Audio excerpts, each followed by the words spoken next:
शबीर डार नुमाइंदा रावलपिंडी से हमें ज्वाइन कर रहे हैं। शबीर, सबसे पहले तो एक बात आप हमें समझा दें, बानी पीटीआई से मुलाकातों पर पाबंदी की वजह यह बताई जाती है कि उनकी सियासी गुफ्तगू जो है वो बाहर ना आए, और फिर हम देखते हैं कि उनके जो अहकामात होते हैं, उनके जो स्टेटमेंट्स होते हैं वो एक्स यानी ट्विटर के ज़रिए आ भी जाते हैं, मतलब लोग फॉलो करते हैं, ट्वीट करते हैं, उन पर बातें होती हैं, उन पर बहस होती है, उसको एज अ पॉलिसी स्टेटमेंट लिया जाता है। तो पार्टी तस्लीम भी इस बात को करती है। क्या फ़र्क पड़ता है फिर अगर मुलाकातें कराई दें तो इसमें हर्ज क्या है? देखें, मुलाकातों का जहां तक ताल्लुक है, मुलाकातें तो होती रही हैं। गुज़िश्ता 2.5 साल का अगर आप रिकॉर्ड निकालें तो बेशुमार मुलाकातें हुई हैं, वो चाहे उनकी फैमिली हो, उनके वकला हो या सियासी लीडरशिप हो।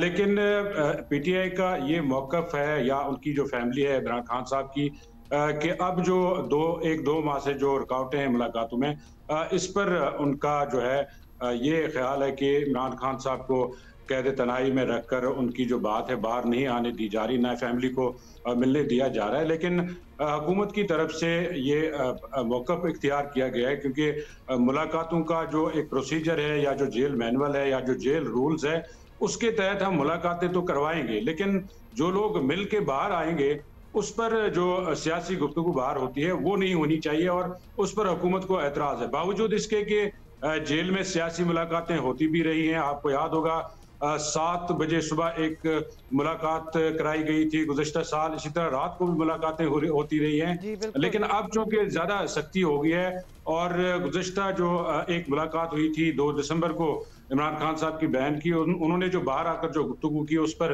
एक कंट्रोवर्सी पैदा हो गई, और पीटीआई के अंदर भी उस पर सवालात उठे हैं। पीटीआई के अंदर जो इस वक्त डिवीजन है, जो सीनियर लीडरशिप है, जब हमारी उनसे बात होती है तो वो ये कहते हैं जी कि हम मुज़ाकरात चाहते हैं, हम रास्ता निकालना चाहते हैं, और हम जो है एस्टैब्लिशमेंट के साथ या हुकूमत के साथ किसी भी तरह एंगेजमेंट करना चाहते हैं।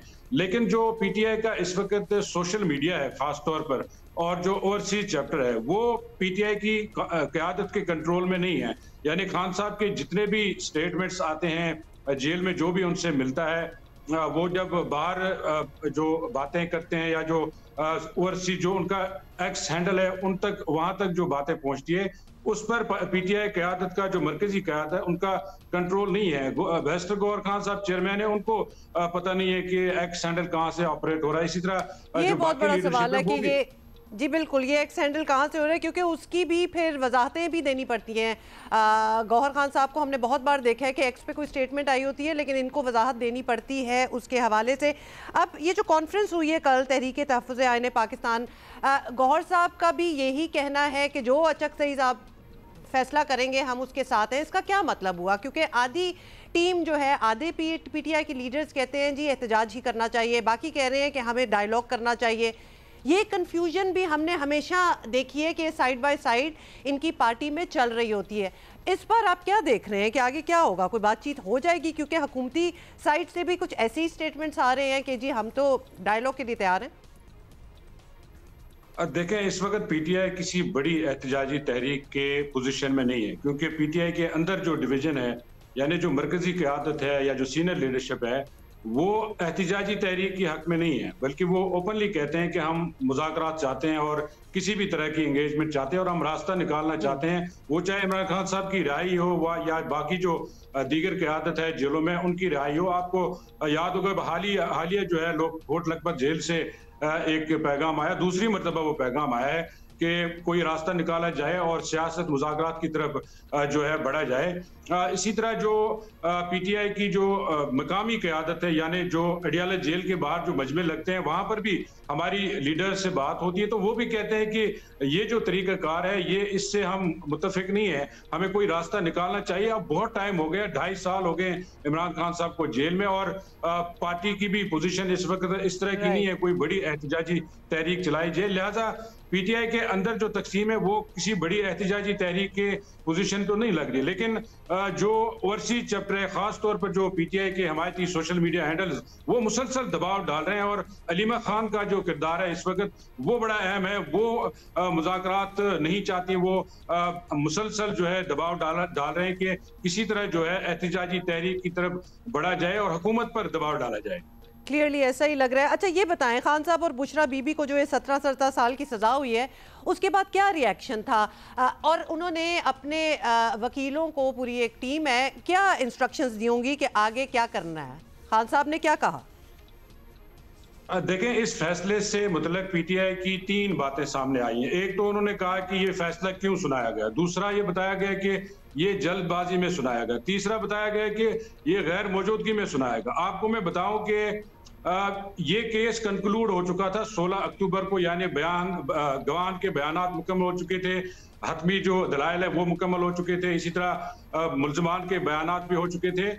यानी 16 अक्टूबर को ये केस तकरीबन ऑलमोस्ट कंक्लूड हो चुका था। अब ये फैसला ही आना बाकी था और 2 रोज कबल जब ये फैसला आया तो उससे पहले इमरान खान साहब के वकला को इंटीमेट किया गया था, हमें भी इतला थी। और बीइंग जर्नलिस्ट जब हमें ये अंदाजा था कि केस कंक्लूड हो चुका था, फैसला ही आना है, जाहिर है पीटीआई के वकला को भी, वो वकला तो ज्यादा कानूनी मामला समझते हैं, तो हमें भी इस बात का अंदाजा था। तो फैसला जब आया उसके बाद जब ये कहा गया कि ये जल्दबाजी में किया गया, 1.5 साल ये केस चला है, इसमें पूरा मौका दिया गया पीटीआई के वकला को, इमरान खान साहब को, उनके वकला को, कि वो अपना केस जो है प्लीड करें। इसी तरह उनको मुकम्मल मौका दिया गया कि गवाह पर जरा करें, लेकिन उनकी तरफ से ना ही कोई गवाह पेश किया गया, ना ही कोई दस्तावेजी सबूत पेश किए गए।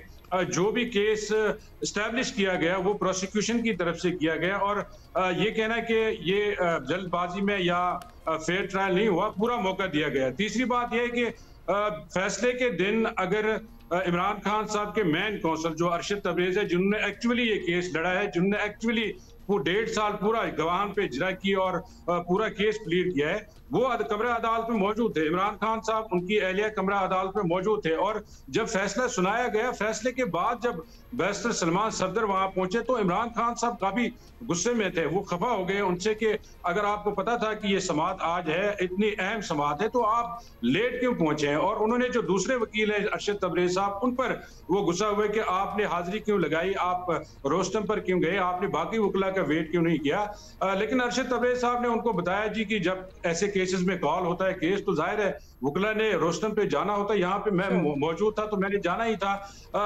सलमान सफदर साहब पे भी वो गुस्सा हुए कि आपको जब पता था इतनी अहम समाअत है तो आप लेट क्यों पहुंचे हैं। ये कहना है कि वो बड़े मुतमईन थे, या इमरान खान साहब, उनकी अहलिया, जो वहाँ लोग मौजूद थे, उन्होंने सारी समाअत देखी है। तो इमरान खान साहब इस बात पर काफी खफा थे वकला से कि वो टाइम पर क्यों नहीं पहुंचे, और अगर इतनी बड़ी अहम समाअत थी तो उनको इसकी तैयारी करनी चाहिए।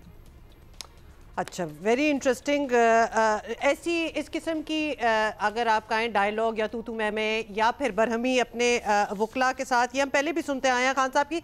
अच्छा, अब ये बताएं, खान साहब के ख़ुद के वहाँ जेल में क्या हालात हैं? क्योंकि बहुत ही मिक्स्ड किस्म की बातें जो हैं वो सामने आती हैं कि उनको सहूलियात जो हैं वो प्रॉपर फराम नहीं की, उनके पास बाहर जाने का जो एक चहलकदमी का टाइम है वो नहीं देते, खाना ठीक नहीं है, डॉक्टर से मुलाकातें नहीं है, बहुत सी इस किस्म की इल्ज़ाम जो है लगाए जा रहे हैं। और ख़ास तौर पे उनके बच्चों की जानिब से भी इल्ज़ाम लगाए जा रहे हैं, क्योंकि वो इंटरनेशनल मीडिया में काफ़ी इंटरव्यूज़ दे रहे हैं, बड़े एक्टिव हैं आजकल। रियलिटी क्या है, क्या हालात हैं खान साहब के? अच्छा, इमरान खान साहब के जो बच्चों का इंटरव्यू है वो मैंने भी सुना है। उसमें उन्होंने एक बात की है कि जुलाई में उनकी आखिरी बात हुई थी फ़ोन पे इमरान खान साहब से, और उस वक्त जो है 6 से 7 मिनट हमें गुफ्तगू करने दी गई। लेकिन इमरान खान साहब से, यानी उस दिन के जब जिस दिन ये बात हुई थी उनकी फ़ोन पे, दूसरे दिन समाअत थी, तो मैंने खुद पूछा था इमरान खान साहब से कि नहीं, बल्कि उन्होंने खुद ही बताया था कि मेरी बात हुई है बच्चों से गुज़श्ता रोज़। मैंने पूछा था कि कितनी देर बात हुई, तो उन्होंने कहा आधा पौना घंटा हमारी बात हुई है, और अच्छी बात ही। लिहाजा उनकी बातों में भी जो उनके बच्चे बात करें उसमें भी कंट्राडिक्शन है। दूसरी बात यह कि जेल इंतजामिया का जो मौक़िफ़ है वो एक तो जेल सरकारी मौक़िफ़ है कि जी पूरा उनका ख्याल रखा जाता है, सहूलियात उनको दी जाती है। हमारे अपने भी ज़राए हैं जेल में, वो भी ये बात करें कि इमरान खान साहब को जितनी फैसिलिटीज बीइंग साबिक प्राइम मिनिस्टर या सियासी कैदी के उनको मिलनी चाहिए वो उनको बराबर मिल रही है। और आपको याद होगा जब 2 दिसंबर को उस्मा खान की मुलाकात हुई थी, मैंने उनसे पूछा था कि उनकी सेहत, उन्होंने कहा कि उनकी सेहत बिल्कुल ठीक है और वो ठीक लग रहे थे। और उन्होंने बल्कि ये बात भी मीडिया से गुफ्तगू में की कि उन्होंने टीवी पे जो है देखा है कि कोई बात उन्होंने टीवी के मुताल्लिक की थी, तो इसका मतलब है कि टीवी भी उनके पास है। दूसरी बात है कि गुज़श्ता जो 2-3 धरने हुए हैं, इन धरनों के दौरान बुशरा बीबी की चीजें वहां पहुंचाई गई उनके वकला की जानिब से। उनके वकील है बैरिस्टर सलमान राय सलमान खर, उन्होंने वहां पे हीटर पहुंचाया और इलेक्ट्रिक हीटर, और इसके अलावा उनके गर्म कपड़े पहुंचाए गए, खुश्क मेवाजात पहुंचाए गए। तो वो जेल इंतजामिया ने तो रिसीव किया है और हमारी बात हुई, उन्होंने कहा कि वो डिलीवर हो चुका है, वो उनको दे दिया गया है। लिहाजा ये कहना कि उनको सहूलियात मैसर नहीं है, मेरा नहीं ख्याल कि इस बात में कोई हकीकत है, क्योंकि सलमान सफदर साहब 2 रोज पहले मिले हैं, उन्होंने भी कहा कि वो बिल्कुल ठीक थे और मुस्कुरा रहे थे। बिल्कुल शबीर डार, बहुत बहुत शुक्रिया फॉर दिस अपडेट, बिकॉज हम ऑब्वियसली एक पर्सनल एक्सपीरियंस जिस तरह आप बता रहे हैं हम ये सुनना भी चाहते थे, बिकॉज बहुत सी इस किस्म की बातें होती हैं। ऑल्दो लास्ट जो मुलाकात हुई थी खान साहब की बहन की उनके साथ, तो उन्होंने आके ये बताया था कि वो उनकी हेल्थ जो है, उनकी सेहत जो है वो बिल्कुल परफेक्ट है, वो बिल्कुल ठीक है। तो इस किस्म की बातें कि जी डॉक्टर से मुलाकात नहीं हो रही और बहुत सी और चीज़ें नहीं हो रही, I guess things must be working out somehow.